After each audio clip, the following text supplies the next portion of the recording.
बात हो गई है। क्या क्षेत्रवासियों को शुभकामना देंगे नवरात्रि शुभ अवसर पे? संपूर्ण देशवासियों को, संपूर्ण बिहार वासियों को और खास करके सारण कमिश्नरी के तीनों जिला सारण, सिवान और गोपालगंज के उन सभी लोगों को जो माता के आगमन पर अपनी खुशी जाहिर करते हैं, उन सबको बहुत बहुत शुभकामनाएं हैं।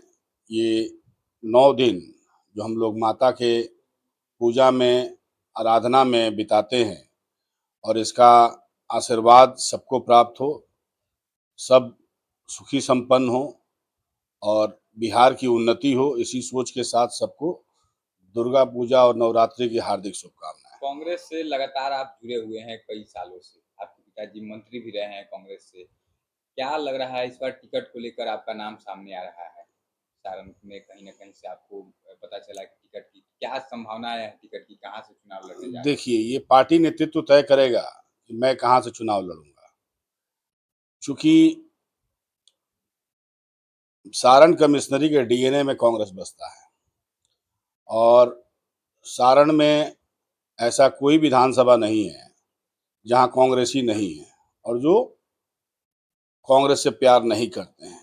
परिस्थितियां बनती बिगड़ती रही हैं, लेकिन कांग्रेस ही एकमात्र ऐसी पार्टी है जो समाज को भाईचारा, सामाजिक सौहार्द, मिलजुल कर साथ चलने की सोच और संविधान पे भरोसा, ये सिर्फ और सिर्फ कांग्रेस ही दे सकती है।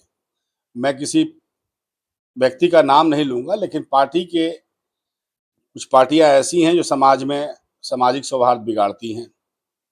कुछ पार्टियां ऐसी भी हैं जो सिर्फ घोषणाएं करती हैं, उसमें अमल करना उनके लिए मुश्किल हो जाएगा। तो मेरे नज़र में 2025 इंडिया गठबंधन की सरकार बनेगी और कांग्रेस उसमें एक मजबूत भागीदार के रूप में अपना समर्थन करेगी और जिसका परिणाम होगा कि आने वाला 5 साल विकास की एक नई गाथा बिहार के लिए लिखी जाएगी। पलायन रोका जाएगा, बेरोजगारी रोकी जाएगी, शिक्षा, स्वास्थ्य सुचारू रूप से इस्तेमाल होगा और लोगों को उसका फल मिलेगा। कांग्रेस ने प्रति वर्ष 28 लाख रुपए का सुविधा हर ग्रामीण परिवार को और हर परिवार को, बिहार के हर परिवार को देने का वादा किया है, जिसमें अलग अलग तरह की स्कीम्स हैं। माई बहन मान योजना है जो 2500 रुपया हर माई बहन को बिहार सरकार देगी। अगर हमारी इंडिया गठबंधन की सरकार बनती है तो 200 यूनिट तक बिजली मुफ्त है। स्वास्थ्य सुविधाओं में बहुत सारे इंश्योरेंस पॉलिसीज हैं जो आपको बिना पैसे के ही आपके इलाज के लिए वो आपके ऊपर लागू होगा।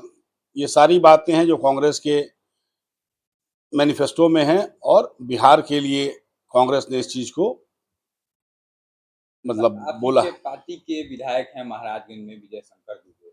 उन्होंने कहीं न कहीं जनता में जो भी काम किया है, लोग नाराज़ हैं।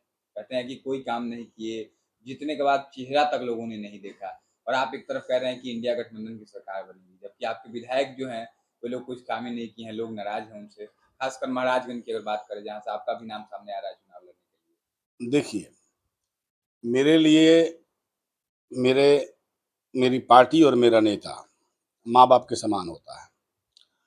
और जहाँ तक रही बात आदरणीय विजय शंकर दुबे जी की, तो मैं कटाक्ष करने के लिए शायद उपयुक्त नहीं होऊंगा, लेकिन अगर जनता इस तरह का सोच रखती है तो इस सोच को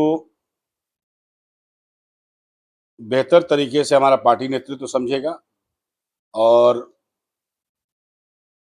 क्या काम हुआ है, क्या सोच है उनकी, क्या किस परिस्थिति में वो सोच रहे हैं, ये तो जनता ही बताएगी।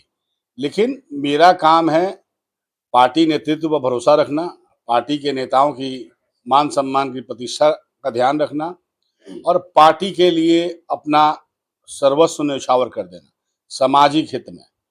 और समाज में हर उस वर्ग तक पहुंचना जो सबसे निचले पायदान पर है, चाहे वो किसी जाति, धर्म और वर्ग से क्यों ना हो।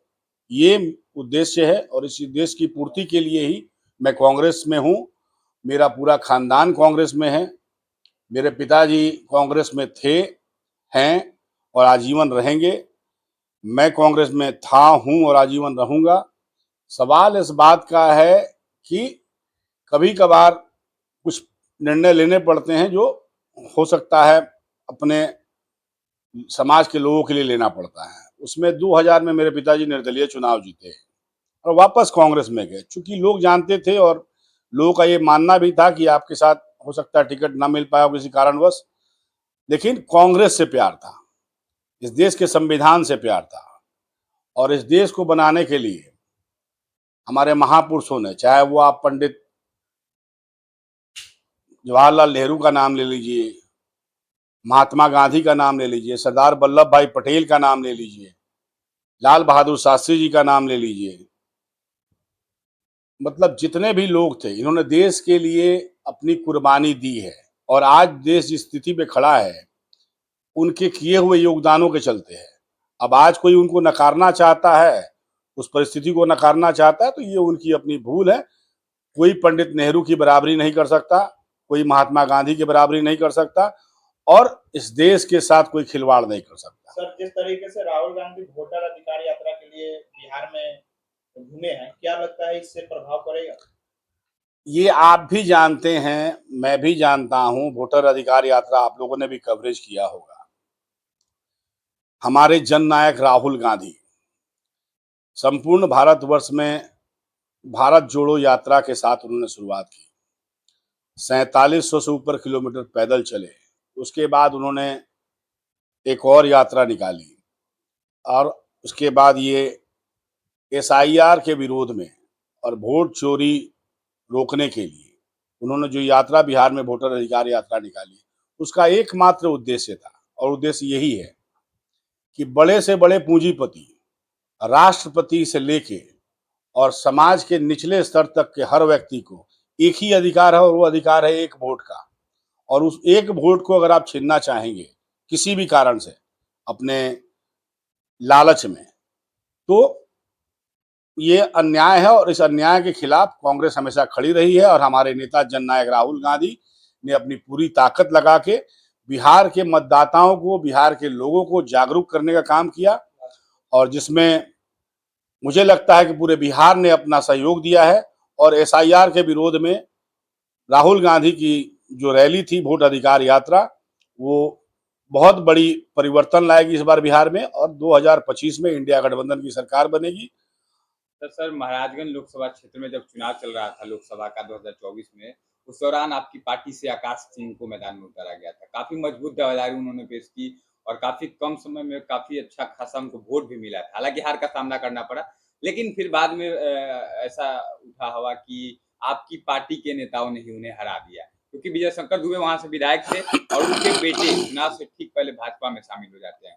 एक मतलब पिता जो है कि कांग्रेस में, बेटा भाजपा में, इस प्रकार का हवा उठा और जिसकी वजह से मुझे लगता है आकाश सिंह है। इसको लेकर क्या कहेंगे आप? देखिए, आकाश सिंह और मेरी पार्टी और मेरे नेता डॉक्टर अखिलेश प्रसाद सिंह, मेरे बिहार के तमाम नेता, चाहे उसमें उस समय के तत्कालीन बिहार प्रभारी मोहन प्रकाश जी हों, मेरे प्रदेश अध्यक्ष उस समय के डॉक्टर अखिलेश प्रसाद सिंह जी, आकाश प्रसाद सिंह जी, या बिहार के तमाम प्रतिष्ठित नेता जो कांग्रेस से वास्ता रखते हैं और इंडिया गठबंधन से वास्ता रखते हैं, अपना पूरा जोर लगाया गया। हम लोगों ने लड़ाई लड़ी और बेहतरीन लड़ाई लड़ी, हार जीत अपने जगह पर है और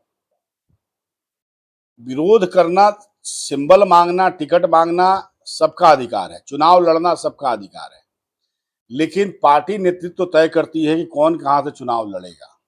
और पार्टी नेतृत्व ने अगर तय कर दिया कि आकाश प्रसाद सिंह चुनाव लड़ेंगे, तो मेरे जैसे और तमाम जिनका नाम आपने लिया आदरणीय विजय शंकर दुबे जी का, उन जैसे लोगों को और सबको लग के उस चुनाव को जीतना था, ताकि मजबूती से अपनी बात को आप सदन के पटल पर रख पाए। आकाश प्रसाद सिंह में वो क्षमता है कि वो अपनी बातों को बेबाक तरीके से सदन के पटल पर रख सकते हैं। रही चुनाव हारने की बात, तो हारने के लिए अब समझिए कि 10 साल का जो MP है और उसको चुनाव जीतने के लिए योगी आदित्यनाथ का सहारा लेना पड़े, भारत के प्रधानमंत्री का सहारा लेना पड़े, महाराजगंज में उतारना पड़े और उसके बाद बहुत ही कम वोट से चुनाव हारना और बहुत ही कम वोट से चुनाव जीते, मेरे हिसाब से 50,000 का अंतराल रहा होगा, और वो इस कारण से रहा, 1 लाख प्लस था, लेकिन 50,000 वोट अगर आकाश जी को आता तो चुनाव का परिणाम कुछ और होता। सवाल ये है कि आप एक हमारा कोई प्रदेश केंद्रीय नेतृत्व तो चुनाव में नहीं उतरा था महाराजगंज में प्रचार करने के लिए, लेकिन आपने प्रधानमंत्री को उतारा, आपने योगी आदित्यनाथ को उतारा, आपने दुष्प्रचार किया, जातीय रंग देने की कोशिश की। आप चुनाव में जो व्यक्ति आरजेडी में था, टिकट मांग रहा था, नहीं मिला, तो अपने निजी स्वार्थ में सिग्रीवाल की गोद में जाकर खेलने लगे, भाजपा की गोद में जाकर खेलने लगे। तो ये तमाम चीजें हुई, ठीक है, जिसको भीतरघात कहते हैं, और इन तमाम चीजों का परिणाम था कि महाराजगंज चुनाव कांग्रेस पार्टी जीत नहीं पाई, हमारे प्रत्याशी आकाश प्रसाद सिंह जीत नहीं पाए। नहीं तो मेरे प्रत्याशी के सामने सिग्रीवाल जी दूर दूर तक कहीं दिखाई नहीं दे रहे थे। कुछ भीतरघात का सामना हम लोगों ने किया, चाहे वो पार्टी के स्तर पे हो या गठबंधन के स्तर पे हो। राहुल जी, समय देने के लिए बहुत बहुत धन्यवाद आपका। अच्छा, माझी विधानसभा क्षेत्र से आपके पिताजी विधायक भी रहे, मंत्री भी रहे, और आपका परिवार से विशेष लगाव भी है क्योंकि आपका गृह विधानसभा है और आप लोग अभी विधानसभा से दूर हैं, इस पे क्या कहिएगा? देखिए, मैं विधानसभा से दूर नहीं, और मेरे पिताजी और मैं सारण के हर उस व्यक्ति के दिल में हैं जो सामाजिक सौहार्द पे विश्वास रखता है। 1990 के एक केस में एक बूथ पर मर्डर हुआ था, जिसका परिणाम स्वरूप 2023 में मेरे पिताजी को कन्विक्ट एमपी एमएलए ने कोर्ट ने कर दिया। पिछले 2 वर्षों से वो जेल में है, 2 से ज्यादा वर्ष हो गए, 2.5 वर्ष हो गए वो जेल में है, और जेल में रहते हुए भी हमेशा अपने लोगों का प्रोत्साहन, जिस दिन उनको मिलने का मौका मिलता है, इतवार की इतवार मिलते हैं, लोग उनसे मिलने जाते हैं, लोगों का प्रोत्साहन, लोगों के प्रति सहानुभूति, और मेरे पिताजी ने अपना पूरा जीवन समाज के उत्थान के लिए, समाज के बेहतरी के लिए अपना पूरा जीवन न्यौछावर कर दिया। प्रोफेसर होते हुए, शिक्षा लोगों को प्रदान करते हुए, और समाज में उन्होंने एक ऐसा भाईचारे का मिसाल पेश किया जिसमें आप समझ लीजिए कि मुसलमान, मैं आज भी दावे के साथ कह सकता हूं, लोग जातीय रंग देने की कोशिश करते हैं, मैं जाति से ब्राह्मण हूं, लेकिन मेरे पिताजी को जितना प्यार मुसलमान करते हैं, जितना प्यार सभी धर्म के लोग करते हैं, जितना प्यार खास करके लोग बार बार ये सवाल पूछता है कि आप जाति से ब्राह्मण हैं। डेफिनेटली मैं जाति से ब्राह्मण हूं, और ब्राह्मण होना मेरे लिए गौरवान्वित है, गौरव का विषय है, चूंकि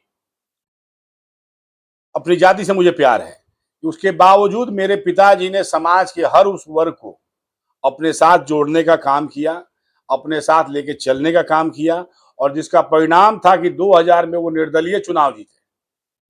परिस्थितियां आपके हाथ में नहीं है, समय बदलते रहता है, लोगों की सोच बदलती रहती है, लेकिन उसके बावजूद आप ये दिमाग में डाल लीजिए कि सारण कमिश्नरी में रविंदर मिश्रा, आप विरोधियों से भी जाके पूछिएगा तो लोग कहते हैं कि रविंदर मिश्रा जैसा नेता शायद ही अब पैदा हो। तो मैं कोशिश करूंगा कि मैं रविंदर मिश्रा की छाया बन जाऊं, उनकी जैसा तो मैं नहीं बन पाऊंगा। और रविंदर मिश्रा वो माली हैं जिनके बगीचे में आप हर तरह के फूल पाए जाएंगे, हर तरह के फूल मिलते हैं, हर तरह के फल मिलते हैं। आप उस बगीचे में घुस जाइएगा तो आपको खाली पेट नहीं रहना पड़ेगा, ये निश्चित है। ये दिमाग में डालिए, लोग रविंदर मिश्रा से प्यार करते हैं, और आज की परिस्थिति में लोग रविंदर मिश्रा के इस कदर दीवाने हैं, सिंपैथी इस कदर है कि रविंदर मिश्रा, जेल में रविंदर मिश्रा हैं, लेकिन लोग जो रविंदर मिश्रा से प्यार करते हैं वो कहते हैं कि हम लोग जेल में हैं, कि मेरे नेता हमारा काम नहीं कर पा रहे, हम अपने नेता से नहीं मिल पा रहे। तो ये एक बहुत बड़ी बात है, और वो रविंदर मिश्रा का बेटा होना भी मेरे लिए सौभाग्य की बात है। ये सौभाग्य मुझे प्राप्त हुआ है, इसके लिए मैं अपने आप को मतलब भगवान से कहता हूं कि आपने ये मुझे आशीर्वाद दिया, ये मेरे लिए बहुत बड़ी बात है। चलिए, बहुत बहुत धन्यवाद। बहुत बहुत धन्यवाद आप सबका।